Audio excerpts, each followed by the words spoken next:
아멘. 오늘 말씀의 제목은 이방의 빛으로 삼은 우리들. 오늘 47절의 말씀에 근거하여 제목을 정했습니다.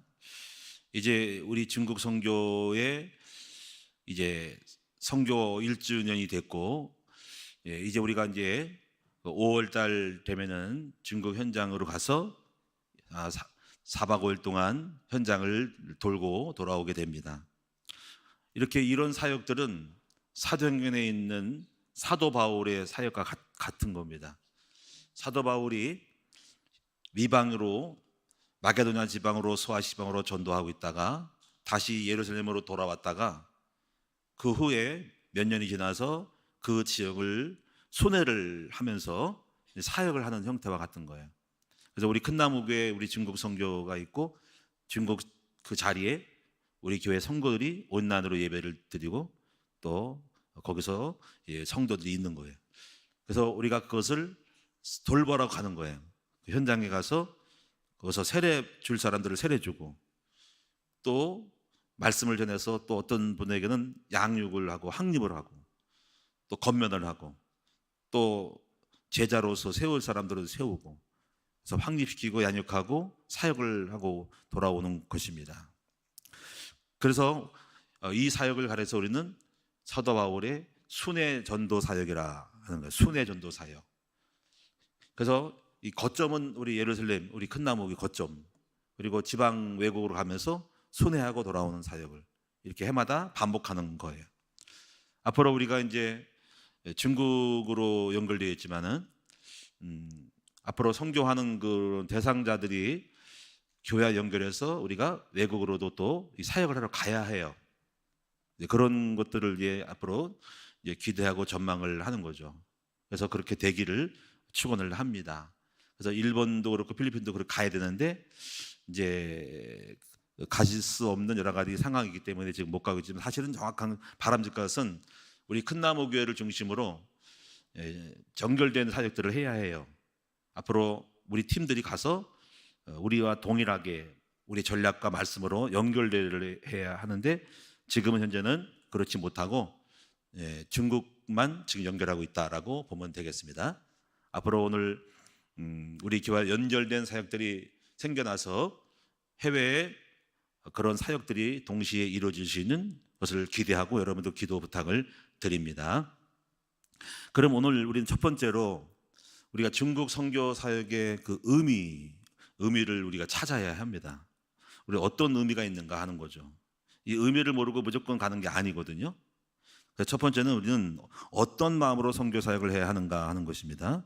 바로 그것은 오늘 첫 번째로 보시면 하나님께서 우리를 이방의 빛으로 삼으셨다라는 그 빛을 전하러 가는 것, 빛을 비추러 간다는 그런 의미를 가지셔야 합니다.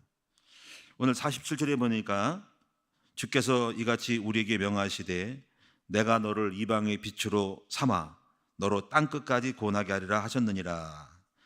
이런 말씀처럼 우리는 바로 중국 선교의 어둠의 현장에 빛을 비추러 가는다, 그런 마음을 가지고 가야 합니다. 하나님이 우리를 이방의 빛으로 세우셨다라는 겁니다. 그럼 우리는 왜 우리는 이방의 빛으로 우리를 세웠을까 하는 겁니다. 그것은 바로 우리가 바로 빛을 가졌기 때문에 그렇습니다. 그 빛이 무엇이냐면 바로 복음의 빛입니다. 복음의 빛. 이 빛을 가졌기 때문에 우리가 이 빛을 빛으로 가는 것입니다. 그러면 여러분 이제 이 빛의 역할이 뭘까요? 빛의 역할은 어떤 역할을 할까요? 첫째는 빛은 길을 밝히 보여 비춰줍니다. 어두운 캄캄한 길을 걸어갈 때 앞에 등이 있어야 또 라이트가 있어야 길을 갈 수가 있습니다. 가로등이 있는 것도 그렇고 자동차에 라이트가 있어서 앞을 비춰줘야 차가 갈 수가 있는 거예요. 그래서 이 어두움은 길을 갈 수가 없습니다. 빛을 가른 자는 어두움으로 어떻게 인생을 살아가야 할지, 어떻게 문제를 해결해야 될지, 무엇 때문에 인생을 살아가야 될지 모르는 사람들에게 바로 당신이 이렇게 인생을 살아가야 된다, 또 이렇게 가야 성공한다라고 하는 그 길을 알려주는 사람이 되어야 합니다.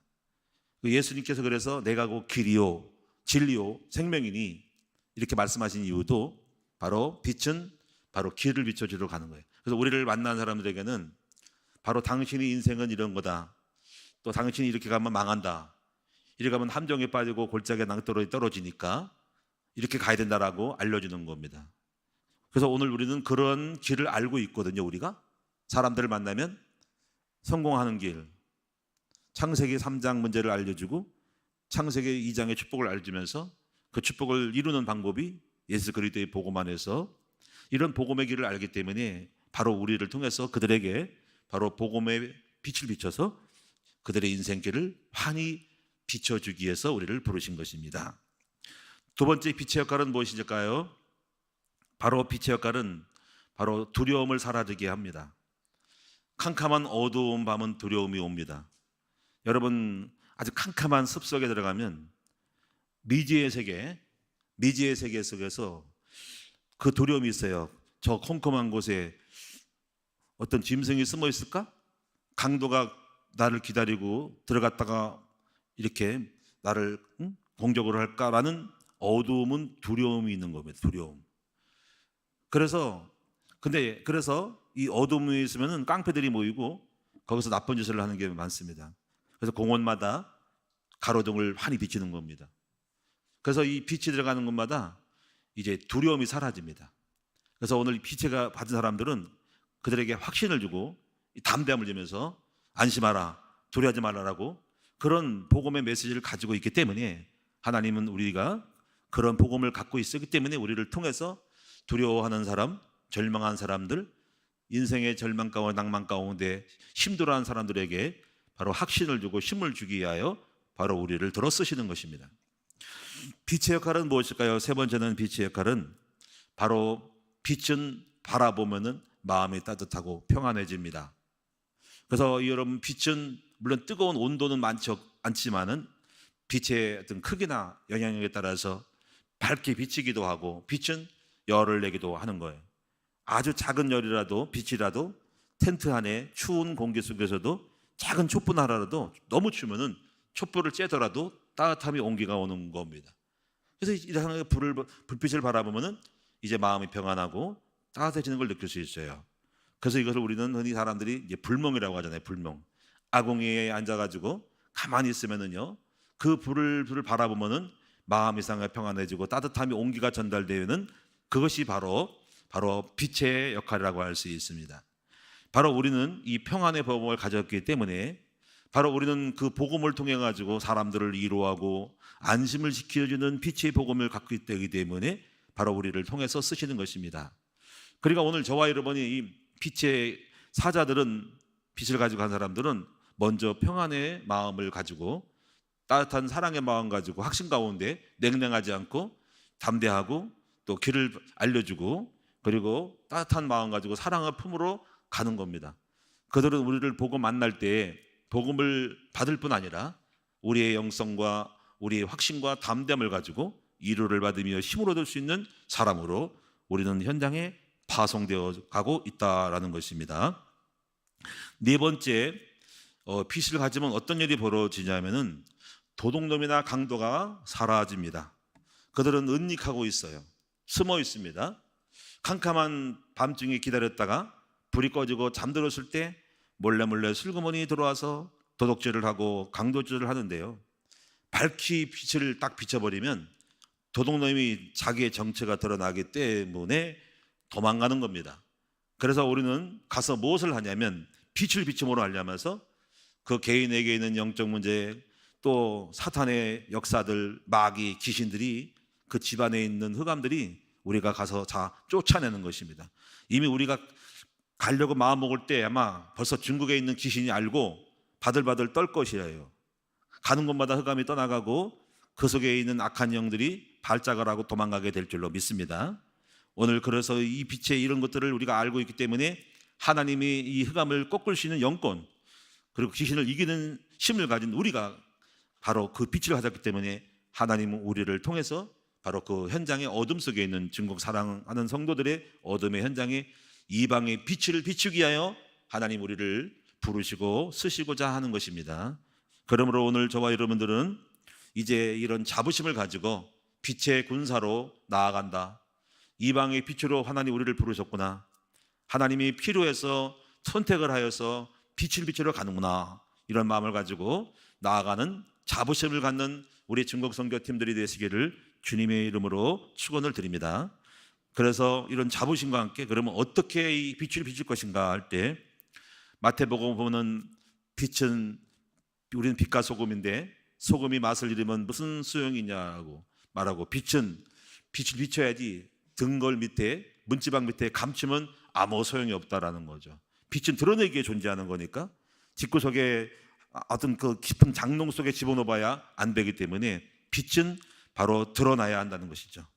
그런데 이 중국이라는 나라는 빛을 드러내기가 상당히 어려운 흑암의 정치적인 영향력이 있어서 공개적으로 선교 사역을 하면은 이제 잡아가고 핍박을 하고 추방을 당해서 그래서 우리는 이렇게 이 중국 선교는 상당히 사단이 역사에서 공적으로 빛을 못 비치도록 막아버렸어요. 그러니까 이 공산주의가 이 독재 국가가 그런 일이 벌어집니다. 독재 국가 별로 선교할 때는 좋은 게 아니에요. 예, 여러분 참고로 우리가 독재하는 나라들이 있는데 로마가 그랬고요. 로마 제국이 기독교를 핍박을 했고 중국도 핍박을 했고 일본도 핍박을 해가지고 중국 복음이 잘 안 들어갑니다. 그러면 거의 보면 이겁니다. 독재 국가는 그 독재를 하고 있는 그 왕과 황제가 최고라고 생각을 하고 자기 밑으로 전부 복종시키려는 마음을 가지고 있어요. 내 말 들어야 한다는 거지. 내 뜻대로 자기의 권위와 자기의 왕권을 지키려고. 근데 이 기독교 복음은 그걸 거부를 하거든요. 우리는 그 황제보다 왕보다 하나님을 섬기는 겁니다. 그리고 하나님을 섬기고 하나님 말씀을 따라가니까는 그들에게서는 바로 우리들이 거슬리는 거죠. 자기 말을 안 듣고 자기 나라의 법을 따라가는데 기독교인은 그런 나라의 왕을 따라가지 않고 그들만이 신이 있다는 거지. 그 하나님을 따라가고 그 말씀을 따라가니까 저들의 세력에 위협을 느끼는 거예요. 우리 말을 안 들으니까 저놈들을 없애버리고 죽여야 해요. 그래서 핍박을 한 것이 바로 로마의 황제들이 자기들을 신으로 여기는데 기독교는 또 다른 신이 있다고 하니까 기독교인들을 핍박하게 되는 거고. 그리고 중국 공산당도 마찬가지예요. 공산당들이 전부 북한도 그렇고 공산당들이 일당 독재거든. 자기 인민들을 백성들을 다스리게 하여 어떤 권위와 능력 가지고 다스려야 되는데 기독교인들은 말을 안 들어. 새로운 사상 가지고 그를 판단하니까 미운 거야. 그래서 저놈들은 없어져야 될 세상이기 때문에 핍박을 하는 거예요. 일본 같은 경우도 마찬가지로 일본도 이 복음이 선교사가 일찍 먼저 들어갔어요. 우리나라가 그날 일본에. 그런데 처음에는 받아들였습니다. 근데 도요토미 히데요시라는 왕, 일본의 그 일본을 통일한 사람이 세 사람이 있거든요. 한 번에 통일하는 것이 아니라 첫째가 오다 노부나가, 두 번째가 그의 부하였던 도요토미 히데요시, 이 사람이 했고, 그 다음에 세 번째 사람이 히데요시랑 비슷한 사람이 도코야마 이에야스라는 사람인데요. 이 사람이 세 사람들이 마지막에 이에야스가 일본을 통일한 사람인데 그 중간에 도요토미 히데요시라는 사람이 선교사들을 우대하고 성을 하나 줘가지고 그 당시 일본은 성주가 있었어요. 했는데 나중에 그 선교사들이 들어와가지고 세력이 커지니까 위협을 느꼈어요. 막 외국에 배도 들어오고 또 교회를 세운다고 영토를 갖고 커지니까, 그리고 그 세력을 보고 저 사람들이 우리 말을 안 듣겠구나 싶어가지고 법적으로 명령을 내려가지고 기독교인들을 전부 처방하고 추방시키고 받아들이지 못하라고 해가지고 강력하게 막았어요. 그러니까 그 이유가 뭐냐면 바로 자기의 권위, 자기의 황제권을 다스리는 데 방해되기 때문에 바로 일본의 도요토미 히데요시가 그때 기독교가 차단된 거, 그 이후로 계속 일본은 복음이 들어가기 어려운 나라가 된 것입니다. 그래서 여러분이 아실 것은 복음이 잘 들어갈 수 있는 나라가 바로 민주주의 국가가 돼야 해요. 그래서 민주주의 국가로 우리가 어떤 독재를 하면은 지 마음대로 막아버리기 때문에 민주주의는 다수의 힘에 의하여 돌아가거든요. 그래서 이 다수로 기독교의 세력이 커지면 기독교를 무시할 수 없고 함부로 할 수가 없는 거예요. 그래서 이 기독교의 토양은 민주주의에서 토양이 꼽히는 거예요. 또 민주주의 안에서 민주주의를 만들어내야 되고, 근데 만약에 독재가 돼버리면 나라도 강한 어떤 독재자가 기독교에 대하여 지기 마음대로 법을 만들어 가지고 십자가 철폐 이렇게 뭐 여러 가지 제도를 고려해서 소리 못 내게 뭐 교회 십자가 없애버리기 이런 식으로 사서히 압박을 할 수 있다는 거지. 또 교회 평수 제한 이런 식으로 이렇게 해버릴 수 있다는 거예요. 그러면 그때부터 교회는 어려운 곳이기 때문에 여러분이 이 민주주의가 좋고 독재는 좋지 않다는 것입니다. 자, 그래서 여러분, 그래서 이 중국에는 어떻게 빛을 비출 것인가 할 때 여러분이 그래서 빛을 못 비치니까 못 들어가겠다고 하는 게 아니라 이제 사람들을 만나야 합니다. 그래서 우리는 만나야 되는데 공개적으로 막 그냥 뭐 예배당을 얻어가지고 뭐 집회를 하고 뭐 떠들썩하고 광고를 못 하는 거예요. 그냥 은밀히 들어가서 누룩처럼 뱀처럼 들어가야 하는 거예요. 전략을 좀 나오는데 조심해서 들어가야 해요. 그러나 일단 만나서 그 개인적으로 이미 검증된 사람들에게 복음을 전해야 됩니다. 근데 아무나 만나면 안 되겠죠. 만약 그 사람이 공산주의라든가 어떤 잘못된 어떤 사람 만나면 그 사람이 우리를 고발할 수도 있고요. 바로 우리를 신고할 수도 있다. 그래서 굉장히 조심스럽게 해야 되고, 아마 여러분 알다시피 우리가 갈 때 성경책도 가지고 가지 말아야 되고 교회라는 표시도 다 내지 말고 그런 조심을 하셔야 돼요. 왜냐하면 지금 또 법을 만들어서 반간첩법이라 해가지고 이렇게 성교를 원래 중국 못하게 되어 있는 거거든요. 외국인이 공산당은 자국을 사람을 외국인이 예수님을 복음을 전하지 못하게 되어 있어요. 근데 자국 사람이 자국을 하면 상관없어요. 그래서 상당히 우리는 외국인이기 때문에 바로 우리가 복음을 전하는 것을 표시를 내버리면은 이것이 딱 걸려버리면 어려울 수 있기 때문에 조심을 해야 된다는 겁니다. 자, 그런데 우리는 그렇게 해도 정부적으로 방해를 해도 하나님은 그 속에서도 구원받은 사람이 있다. 그래서 우리는 들어가야 돼요. 어려움에도 들어가야 됩니다. 오늘 본문에 보면은 왜 이방인으로 반향을 드러내냐면은 45절에 유대인들이 먼저 복음을 반대를 하고 거부를 했어요. 45절 보겠습니다. 유대인들이 그 무리를 보고 시기가 가득하여 바울이 말한 것을 반박하고 비방하거늘. 그래서 바울과 바나바가 하나님 말씀을 너희들에게 먼저 마땅히 전했는데 너희를 받지 않으니까 너희들은 우리들의 발에 먼지를 떨어버린다. 그래, 싫으면 만다 하고 그래서 방향을 틀어서 이방인으로 간 거예요. 그래서 하나님께서 그때 이 말씀이 하나님 우리를 이방의 빛으로 삼았다라고 해서 가는 거거든요. 그래서 우리는 핍박이 있단 말이에요. 우리를 거부한단 말이야. 그래서 우리를 싫어하지만은 그래도 우리가 가야 될 이유는, 자, 왜 가야 될까요? 48절 때문에 그래요. 48절 때문에. 자, 48절 읽어볼게요. 시작. 이방인들이 듣고 기뻐하여 하나님의 말씀을 찬송하며 영생을 주시기로 작정된 자는 다 믿더라. 그렇게 핍박을 해도 정부가 핍박하는 것이지 하나님의 말씀을 받고 구원받을 백성이 있단 말이야. 그 백성들을 우리는 외면할 수가 없는 거죠. 그래서 이 전도가 뭐냐면요, 전도가 사실 외국뿐 아니라 우리 대한민국도 마찬가지지만 요즘 사람들이 복음을 안 받으려고 그래요. 그래도 끊임없이 나가야 될 이유는 바로 구원을 얻기로 작정된 자를 찾아서 그들을 구원해야 되기 때문에 바로 우리는 사명 가지고 힘들고 어렵고 핍박이고 방해가 와도 해야만 하는 것입니다. 그 전도가 뭐냐? 바로 무조건 다 예수 믿고 전해서 다 믿는 게 아니라 거기서 구원 얻기로 작정된 자, 그런 사람들을 찾는 것이 전도라는 겁니다.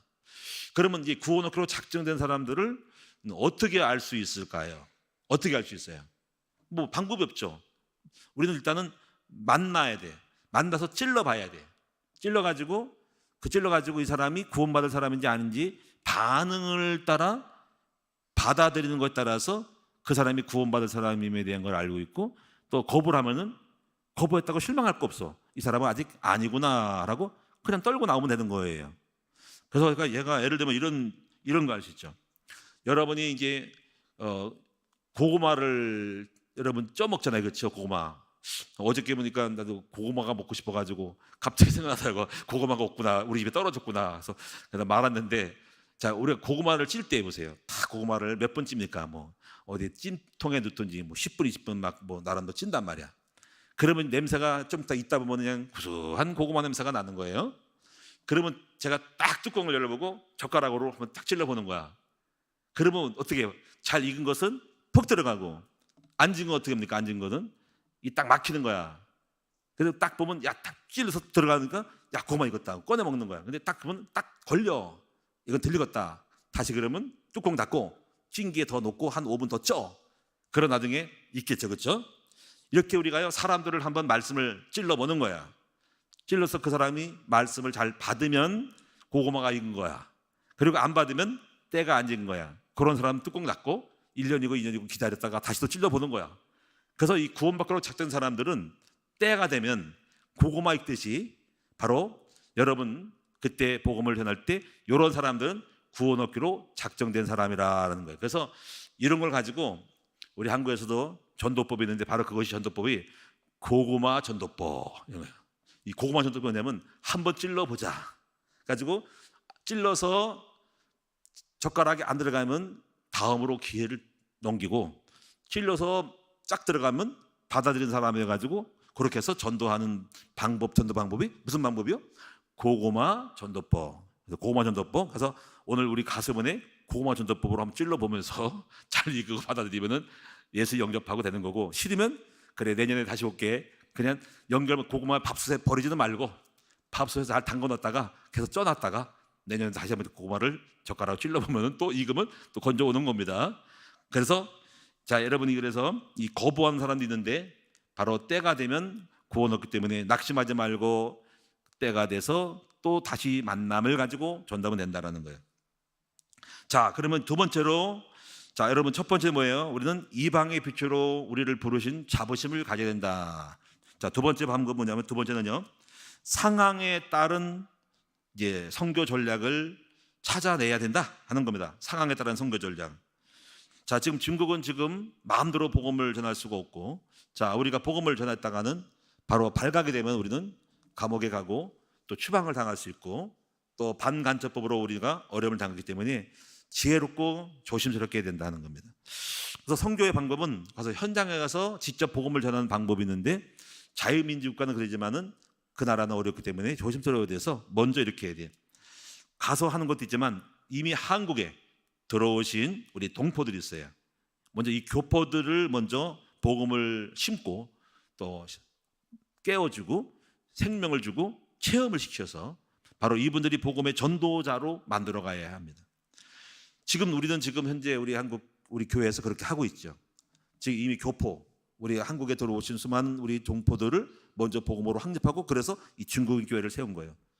그 연결된 그런 분들을 통해서 그 다음 단계 뭐냐면 그들의 가족 아직 한국에 오지 않은 또 오기도 하고 가기도 하고 또 한국에 들어왔다가 일을 하기도 하고 들어가기는 그 관계들에게 전하는 거죠. 온라인으로 하든지 또 오기도 하고 또 도로 가기도 하고 그래서 이 관계 전도를 통해서 바로 이 오늘 그분들을 찾아가는 거예요. 지금 현재 우리가 그분들은 이미 여기와 연결된 우리 성도와 연결된 분들입니다. 그런 분들을 찾아서 또 우리가 사역을 하러 가는 거예요. 그래서 이렇게 해서 그분들을 우리 가면 뭡니까? 그분들이 최선을 다해서 세례를 주고 또는 필요한 분들에게 양육을 하고 또는 그 시간에 맞게끔 말씀을 좀 주고 확립을 시키고 그리고 사명을 주고 전도하라고 하는 방법을 알려주면서 그리고 확립시키고 위로하고 권고하고 그리고 나서 기도해주고 축복해주고 우리는 돌아오는 거예요. 그러면 이제 그렇게 해서 그분들이 사역을 되는 사람들은 또 거기서 나름대로 이제 비밀리 하겠죠. 나름대로 그 모임 속에서 집에서 모여서 소그룹으로 1:1 양육도 할 수 있고 영접도 하고 목장을 해와서 조심스럽게 모임을 가지고 예배를 구성하면 또 오늘날 내년이면 또 다시 또 들어가서 새롭게 더 전도된 사람을 또 세례를 주고 확립시켜서 이렇게 왔다 갔다 반복하면서 거기 현장 사역을 통해서 하는 거예요. 그래서 먼저 거기 계신 분들을 살리고 회복시키고 그들을 통하여 관계를 통해서 연결해서 우리가 들어가고 확립시켜주고 또 돌아오고 또 거기서 사역을 해서 또 확장력을 보고 또 우리가 다시 또 들어가서 이렇게 해서 왔다 갔다 하면서 사역을 하는 것이다. 자, 그래서 이런 부분들은 어떻게 해요?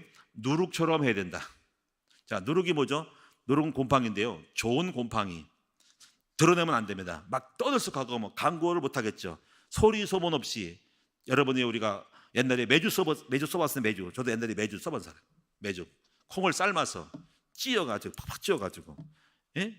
거기다가 이렇게 매주처럼 이렇게 네모나게 동그랗게 만들어가지고 지푸라기를 좀 묶어야 돼. 지푸라기에서 발효가 나와. 아랫목에다가 뜨뜻한 구들장 밑에다가 집어넣어. 옛날에 우리 집도 구들장이 있었거든. 집어넣고 이불을 뒤집었으면 냄새가 풀풀 나는 거야. 나중에 보면 이 매주가 돼가지고 찐득찐가 나와. 그거 가지고 된장 딱 해가지고 그걸 갖다 항아리에 넣고 간장 좀 소금 넣고서 하면은 간장이 나오는 거고 된장 나오는 거예요. 그래서 바로 이 누룩처럼 숨어서 보이지 않게 쑤는 거예요. 메주처럼 써서 누룩처럼 만들어서 퍼뜨리는 거죠. 발효를 쪄가지고 퍼지게 만드는 것이 바로 전도 방법 중에 누룩 작전이라 하는 것입니다. 그리고 이제 우리는 이제 뱀처럼 지혜롭게 해야 합니다. 뱀은 여러분이요, 밖으로 드러나면은 돌로 맞아 죽거나 막대기로 쳐서 죽어요. 그래서 뱀은 은밀한 곳에 숨어 다니는 것처럼 우리 예수님의 방법이 뱀처럼 지혜롭게 하고, 그다음에 비둘기처럼 순결하라 하는 말은 뭐냐면 흠을 잡히지 않도록 쓸데없는 순결하게 해서 쓸데없이 꼬투리를 잡히지 않도록 해야 한다는 거예요. 안 그러면 그걸 빌미로 선교 사역이 방해되기 때문에 누룩처럼 뱀처럼 은밀하게 지혜롭게, 그리고 비둘기처럼 순결하게 해라고 주님은 초대교회 성도들에게 이렇게 선교 사역에 녹록하지 않았기 때문에 그렇게 우리 예수님은 저희들에게 말씀하신 겁니다. 그리고 이제 이것과 함께 우리 선교 사역은 장래 우리 한국에 들어온 우리 청소년들이 있어요. 바로 중국 선교들의 자녀들이 있어요. 이 자녀들을 잘 키워야 합니다.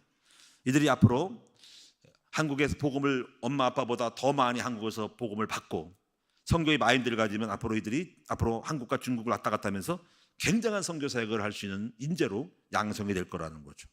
확실하게 더 많은 깊은 곳을 받기 때문에. 그래서 앞으로 오늘 여러분 우리 성도님들의, 중국 성도님들의 청소년 자녀들을 잘 여러분 키우고 선교 사명을 집어넣어서 앞으로 그들을 통해서 놀라운 큰 일을 기대하게 됩니다. 제가 오늘 이 메시지를 준비하기 위해서 제가 중국 선교 헌신 예배 드리는 메시지를 제가 자료를 이렇게 다 보거든요. 늘 다 타자를 쳐서 갖고 있어요. 그래서 딱 보니까는 2015년에 중국 선교 헌신 예배를 드렸더라고. 그래서 벌써 드렸어. 그때부터 선교 헌신 예배를 내용을 읽다 보니까 이렇게 해서 그 결론에 앞으로 중국 선교 사역에 이 바울을 잘 키워야 되겠다. 내가 깜짝 놀랐어. 10년 전부터 이 바울로 예비된 사람이야. 야, 어떻게 응답했을까? 분명히 제가 보여드릴게. 2015년 메시지 중국 선교 3월 달에 드렸어. 3월 달에 드렸는데 거기에 이 바울 딱 가로 열고 이 바울 중국 선교 사역자로 키워야 된다 이랬는데 지금 써먹고 있잖아요. 그렇죠? 할렐루야.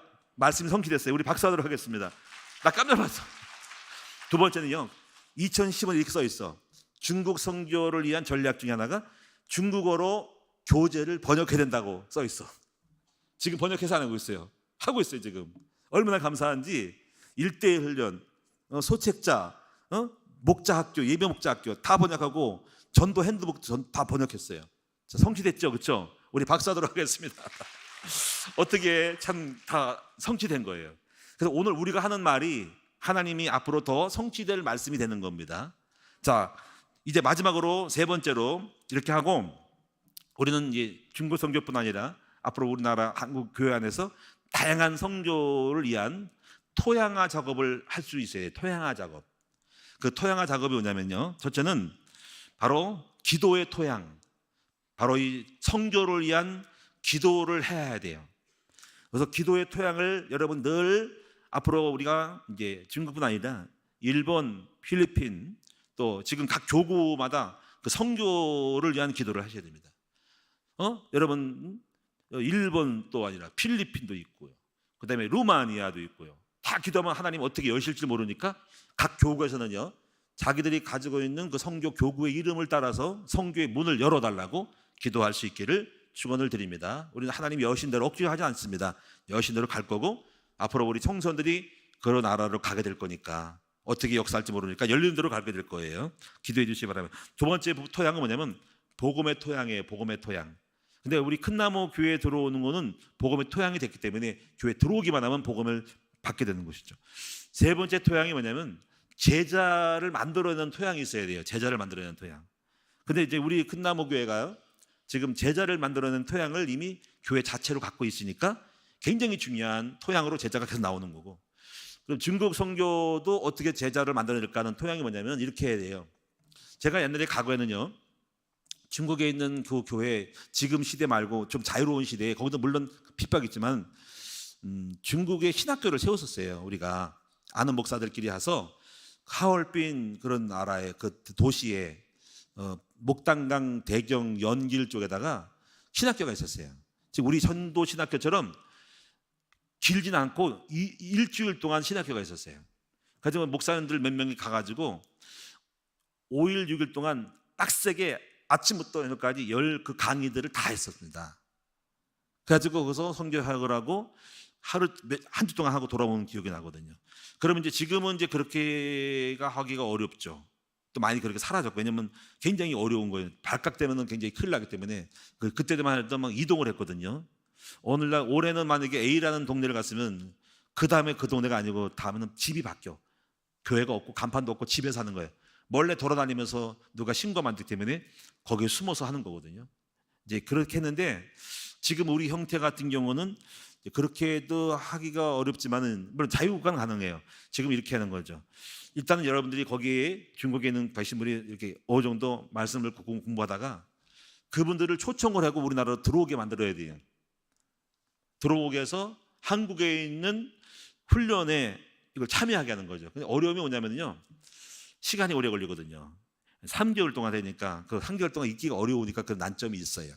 그래서 이제 어쨌거나 전지학은 못하더라도 1대1 같은 건 할 수가 있죠. 1대1 같은 경우는 3주만 있으면 되기 때문에 비자를 내서 3주 동안 비자를 내는 거로 와서 훈련 받는 거는 가능하니까 지난번에 그렇게 했고요. 그래서 여러분들이 그렇게 해서 훈련을 가능하면 1대1 이런 거를 훈련해서 교재를 가지고 우리 한국에 초청해서 거기에 대해서 좀 잘 세이브 해가지고 도와서 오게 만들고 훈련시켜서 다시 보내는 방법으로 훈련시킬 수밖에 없다. 가장 바라는 거는 그 현장에서 우리가 사역자가 가서 한 일주일 동안 전지학을 하는 거지. 말씀을 가르치는 것도 있습니다. 물론 그거는 많이 모였을 때 한두 명 가지 안 되고 여러 명이 각 도시에서 한 지역에다가 몰래 다 모였을 때 그 사역을 해주는 방법도 있어요. 그건 나중에 우리가 좀 두고 보고 할 것이고 그런 것도 있다라는 거예요. 그래서 하여튼 간에 우리가 이런 제자 훈련의 토양을 만들어내서 끊임없이 제자를 양성해야 확장된다라는 겁니다. 마지막에 후원의 토양인데 후원은 뭐냐면 이 사역이 돈이 좀 들어가요. 초청하는 것도 돈 들어가잖아요. 그렇죠? 그래서 여러분이 중국 선교를 위한 헌신 헌금도 많이 들어주시고요. 앞으로 선교를 위한 바자회 같은 것도 필요해요. 그 바자회를 통해서 여러분이 많이 물건도 사주면서 자금을 만들어서 선교라는 그런 밑거름을 많이 만들어야 된다. 그런 토양이 있어야 된다는 것입니다. 그래서 우리는 좋은 게 뭐냐면 우리 큰나무교회가 토양이 돼서 많은 선교 후원을 하니까 가능하지만 작은 교회는 못하는 거죠. 자, 결론적으로 오늘 우리 중국 선교팀은 하나님께서 여러분들을 이방의 빛으로 부르셨음을 명심하시는 그 자부심을 가지시기를 축원합니다. 그래서 지혜롭고 또 누룩처럼 비둘기처럼 순교를 하면서 사역을 감당하는 여러분 되시기를 바랍니다. 기도하겠습니다. 하나님께 감사와 영광을 돌립니다. 이방의 빛으로 부르신 중국 선교팀들이 오늘 이제 5월달 되면은 아버지께서 이렇게 중국 선교 현장에 예비된 자, 작정된 자를 찾아서 세례를 주고 양육을 하고 확립하고 제자 세우고 옵니다. 하나님께서 이 모든 일정 속에 우리 주의 성령이 함께하여 주셔서 작정된 자를 다 구원할 수 있도록 우리를 사용하여 주옵소서. 필요한 모든 은혜를 베풀어 주시옵소서. 예수님의 이름으로 감사하며 기도하옵나이다. 아멘.